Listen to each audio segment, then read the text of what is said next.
Pemerintahan dan pentadbiran negara adalah berasaskan suatu sistem yang telah sedia dipraktikkan oleh masyarakat Melayu sebelum era kolonial lagi.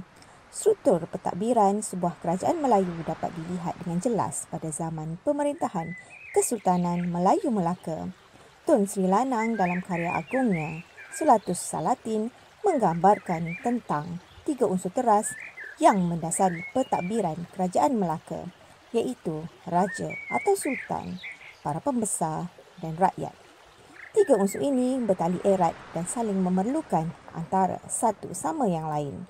Malahan, ketiga-tiga unsur inilah yang menjadi piagam politik bukan sahaja pada zaman kerajaan Melayu Melaka, malahan kerajaan Melayu selepasnya. Setelah kedatangan British, khususnya pada abad ke-19, berlaku perubahan dalam hala cara berpolitik, sistem pemerintahan dan pentadbiran negara. Hal ini berlaku apabila British mula campur tangan dalam hal ehwal pentadbiran negeri-negeri Melayu dan memperkenalkan sistem pentadbiran baharu di tanah Melayu. Malaysia merupakan negara yang mengamalkan federalisme yang membawa maksud fahaman persekutuan. Dari segi sejarah, konsep ini telah wujud sejak tahun 1896 dengan terbentuknya negeri-negeri Melayu bersekutu yang wujud melalui Perjanjian Persekutuan 1895. Negeri-negeri Melayu bersekutu menggabungkan 4 buah negeri iaitu Pahang, Selangor, Perak dan Negeri Sembilan di bawah pemerintahan kerajaan pusat yang diketuai oleh Residen Jeneral. Setiap negeri pula diketuai oleh seorang residen.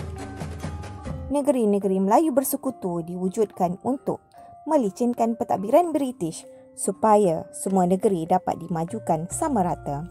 Hasil yang dapat dilihat dengan penggabungan ini adalah kejayaan dalam mengubah negeri-negeri tersebut menjadi negeri yang maju dan membangun. Kejayaan ini menunjukkan pentadbiran berpusat telah memberikan impak yang besar terhadap lanskap pembangunan di negeri berkenaan. Bentuk pemerintahan berpusat ini diteruskan lagi pada tahun 1948 dengan pengenalan Persekutuan Tanah Melayu menggantikan Malayan Union yang mendapat tentangan hebat daripada orang Melayu pada tahun 1946. Dalam hal ini, kesemua negeri Melayu telah menandatangani Perjanjian Persekutuan Tanah Melayu yang meletakkan kerajaan berpusat di Kuala Lumpur.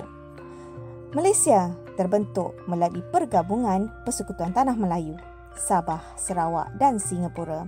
Walau bagaimanapun, Singapura telah dikeluarkan dari Persekutuan Malaysia pada tahun 1965 dan menjadi negara yang merdeka pada tahun 1965.